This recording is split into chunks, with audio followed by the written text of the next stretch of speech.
A friend of the channel named Jeremy drove all the way down from Olympia, Washington to let me try out his Ducati Multistrada V4.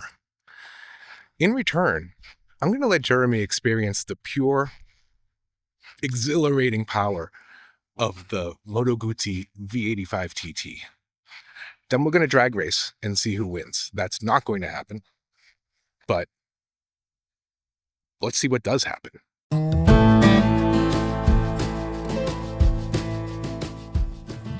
This is Jeremy's Ducati Multistrada V4S. Multistrada is Italian for many stradas. Tell me about your bike. So I've had this a couple of years, almost 2 years now. Designed to kind of go anywhere. It's an 1100-ish cc V4. What's it weigh? It's about 540 pounds. What's its name? I don't have a name. All right, we'll fix that. Help me with that. I don't have a name. Any quirks or things I should know before I hop on this thing?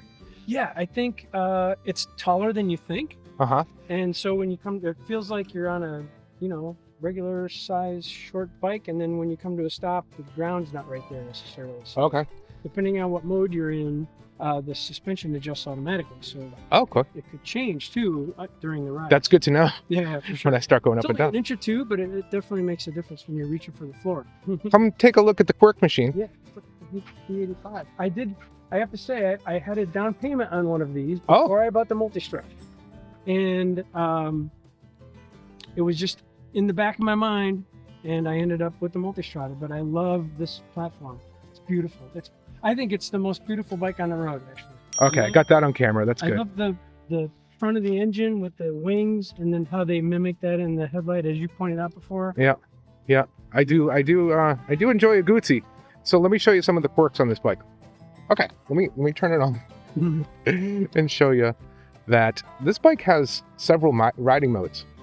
I can't show them to you because you would think that you would flip the mode button in order to change your mode, but instead that changes the menu on the thing. To change your mode, once the bike is started, you're going to use the ignition switch. I see. Oh, Now, does that make sense?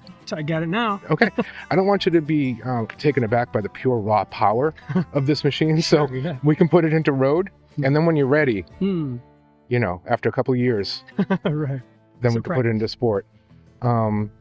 It's got a throttle, just like most motorcycles, and it's got a dry clutch, so go easy.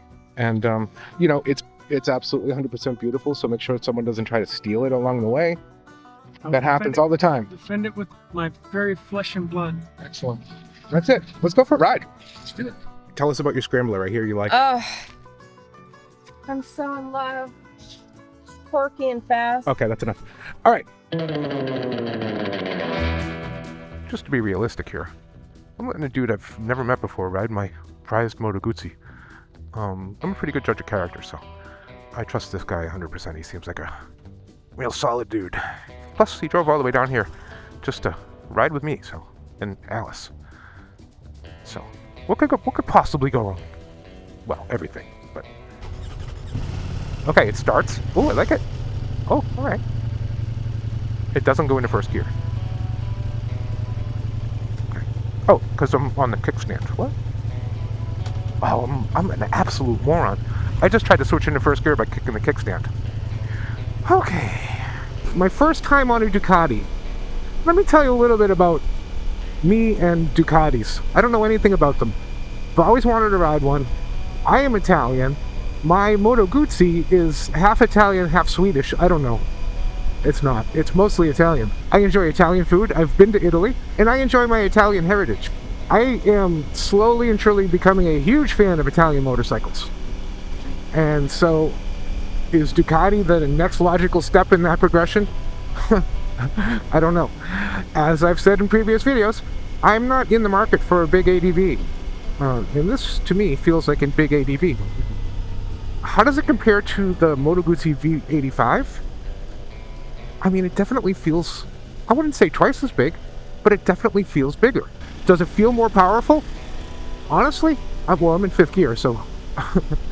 and I'm afraid to switch gears because I can't find the shifter. Given that I'm in urban mode, and so I'm going to say that equates to road mode on the V85.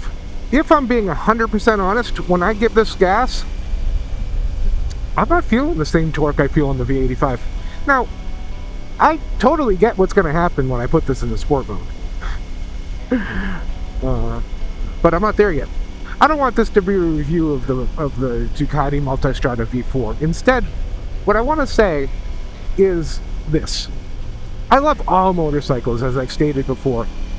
And as of right now, the Ducati is no different. I actually really like this bike. I don't want it. Well, I don't know, do I?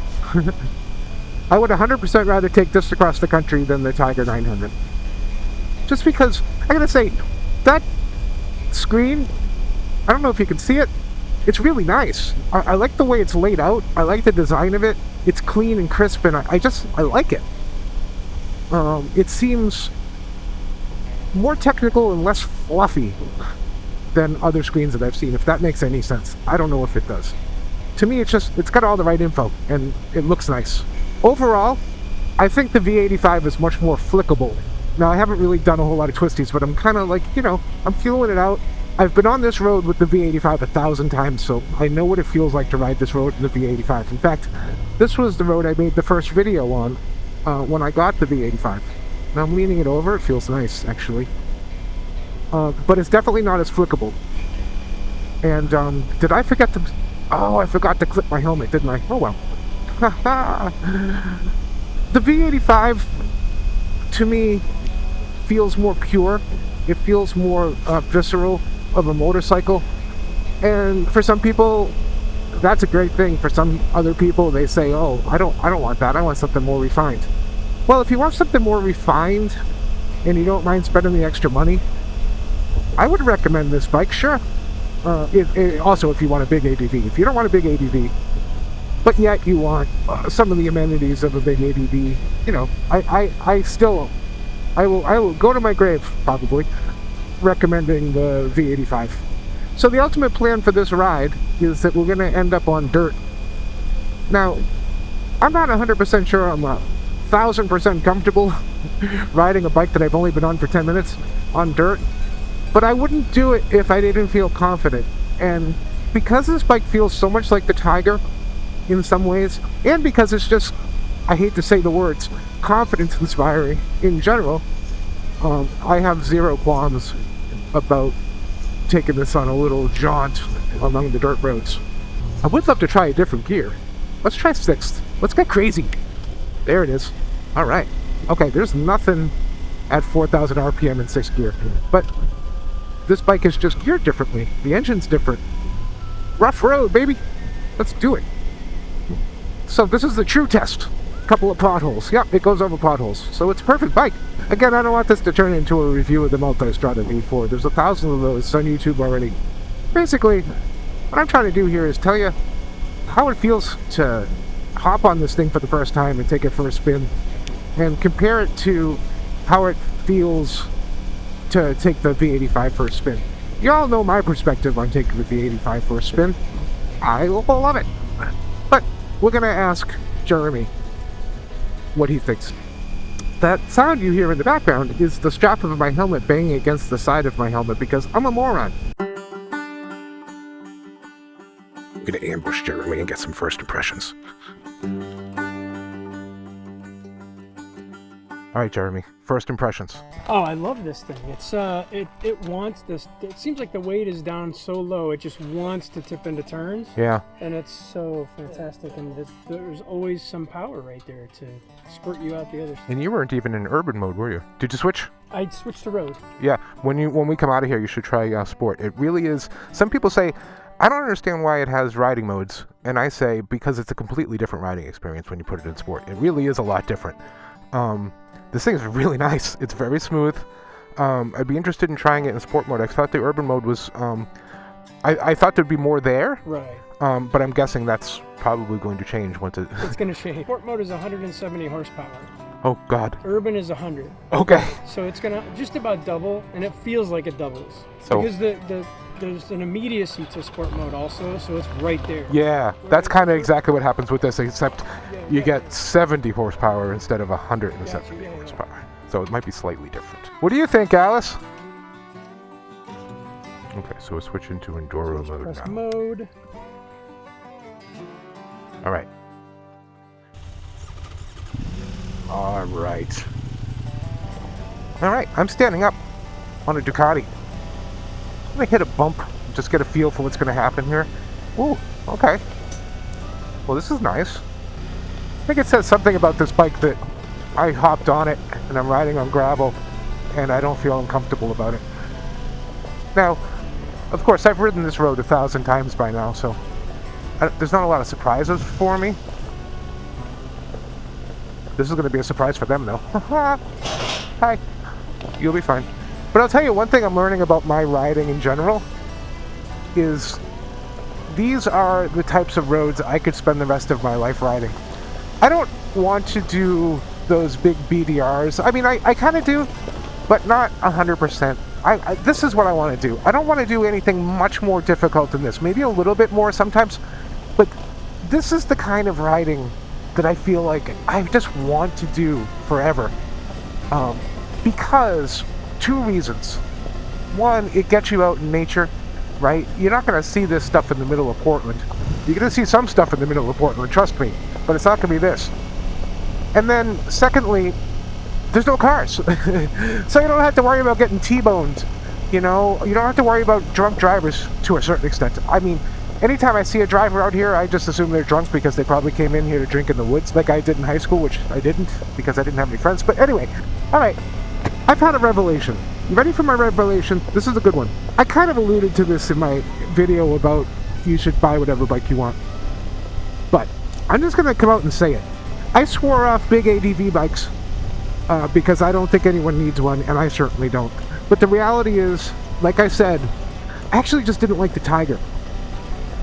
I'd be perfectly happy with this bike. I kind of like it. I'm not saying I'm going to run out and buy one. Let's not get crazy here. But the difference is, I feel 100% comfortable on this bike. I never felt 100% comfortable on the Tiger. Even after riding it for 7,000 miles, it just didn't mesh with my body for some reason. This bike, I feel 100% comfortable on this. I could ride this all day on dirt. I would do harder stuff than this right now if it were in front of me and not feel intimidated or uncomfortable or any of that. Yeah, this is cool. So my point is this, and I'll say it again because I just want to make sure everyone understands what I'm trying to say. I was absolutely wrong about big ADV bikes. Not for me personally, because I'm at this stage of my life where I don't need a big ADV bike. But the idea that no one needs one, that was not correct. Or what I'm saying is, alright, here's what I'm really saying. If Jeremy said to me, hey, Dan, do you want that bike? You can have it. I would say, yes, please. If Jeremy said, hey, Dan, do you want to trade bikes forever? No, I wouldn't, actually. This is objectively a better bike, right? It's got more horsepower. It's got more tech. I don't know about build quality and stuff like that, but objectively, it's probably a better bike. Subjectively, not for me. For me, the V85 is a much better bike for me, for what I like to do. I took my V85 out here, was it yesterday? Because I'm obsessed with coming out here. And I tore this, I tore these roads up, and it was so much fun. And it felt a little bit, I felt a little bit more connected to the gravel than I do on this bike. Now, that's neither here nor there. That's not a complaint against this Multistrada. It's just a different riding experience, right? I like the riding experience of the V85 a little bit more than I like this, just because, I don't know, it feels a little more raw. I'm glad I finally got to ride a Ducati, because I've been wondering for a long time, do I mesh with Ducatis? Because at some point in my life, I would like to own one of those Ducati sort of sport bikes, because I'm getting old and time's ticking, people. It's ticking.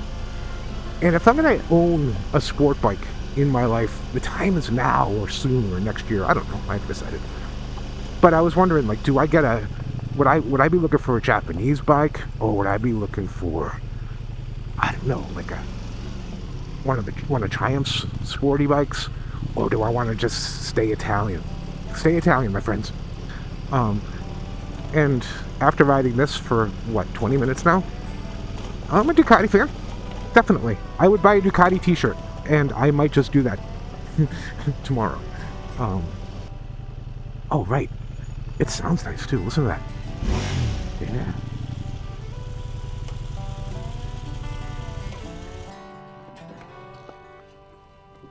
That's a confidence-inspiring ride off the road. Right? Yeah.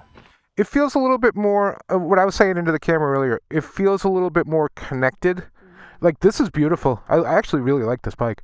But the difference is, this feels more refined, and this feels a little bit more, like, connected. Like, I guess, you know, it's intended to look like an old enduro bike or something. It feels a little bit more like that.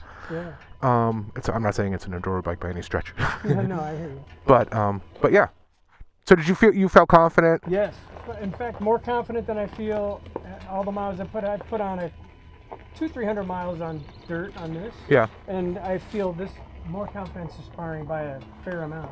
Yeah, you look good. Yeah. You guys both look good. Nice. The highest compliment I could give this bike, and I'm actually being completely super honest, it's not as refined as I thought it would be. Meaning it's not as sterile as I thought it would be. It's not really sterile at all. It's kind of nice.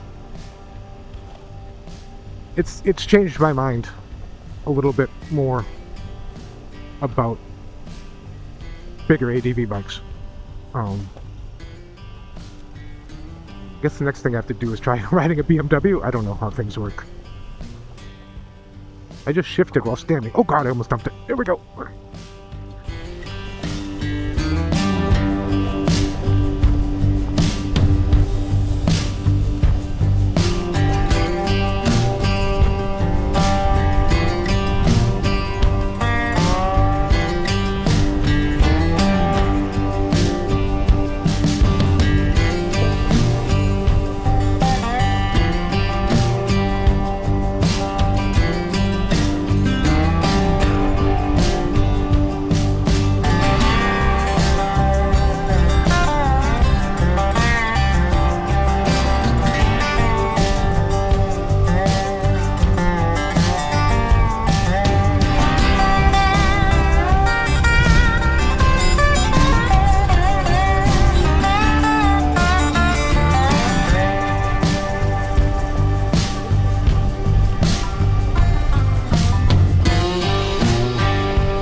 Cool. This makes me extremely happy. It makes me extremely happy to see people enjoying motorcycles. That's the whole point of all of this. Not this video, I just mean about life. Life is about enjoying motorcycles. You know, unless you're into, I don't know, hot air balloons. In which case, life is about enjoying hot air balloons. That's my advice to you. I obviously have no idea what I'm talking about. Yeah, I would own this bike. There. I am a complete hypocrite. Don't ever listen to anything I say. Don't forget to give it the beans. Alright. That's what I like to hear. Don't forget to give it the beans, he says. Oh god. I just gave it beans. I gotta remember that this has a quick shifter. Oh, okay, that quick shifter's nice. Yeah. So remember earlier when I said urban mode was a little lackluster? Right. You put this bitch into sport mode, you add 70-something horsepower to the mix, you've gone from a big ADV bike to a big Italian sport bike. Unfortunately, he's way behind. I wonder if he's having trouble getting out of outdoor mode. Outdoor mode. I am from now on calling it outdoor mode. Ah.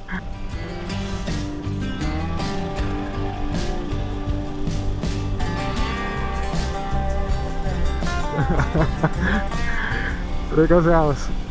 Oh man. If a motorcycle doesn't put a big smile on your face, it's not worth riding. This motorcycle puts a big smile on my face.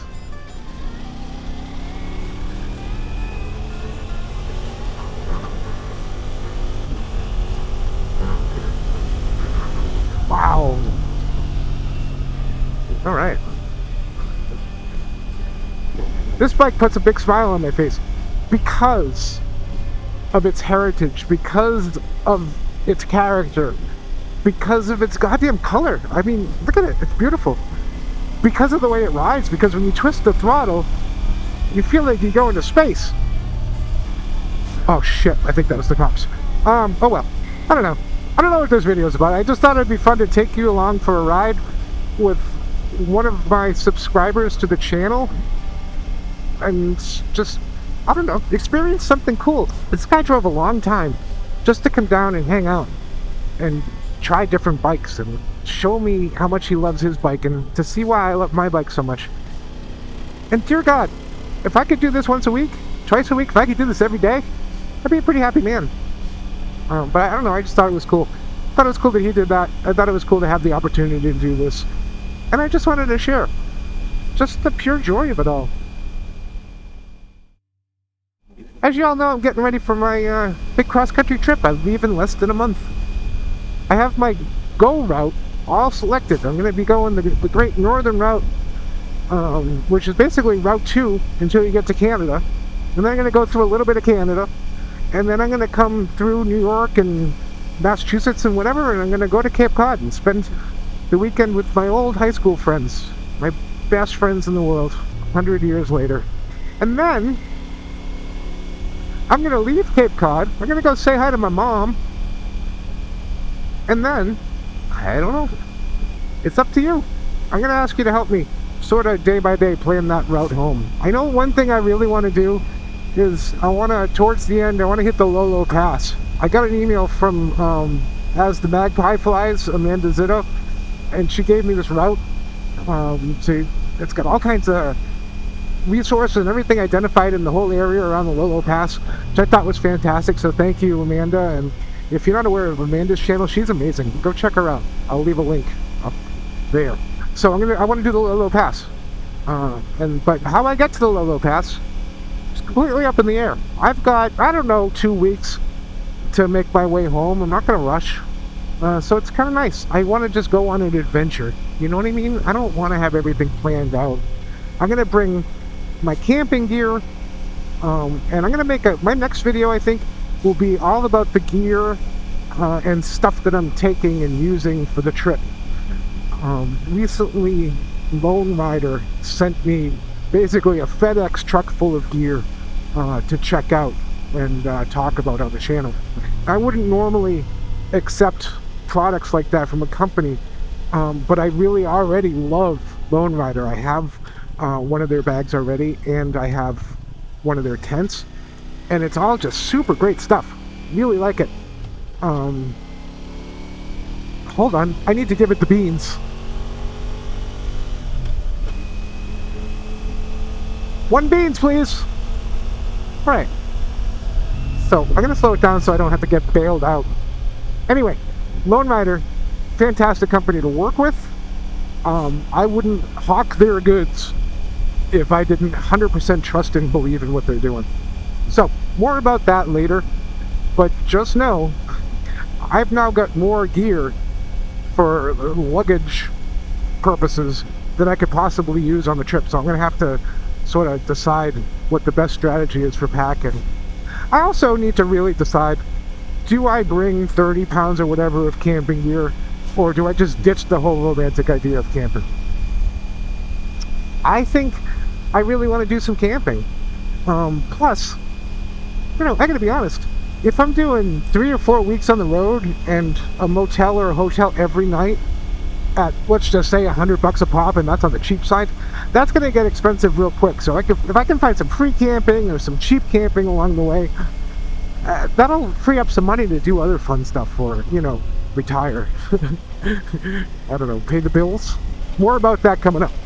Right now, I'm going to pull over, give Jeremy back his bike, begrudgingly so, but I won't be disappointed to get on my V85 by a Moto Guzzi, because even after having ridden the Ducati, I still love my version of Italian perfection.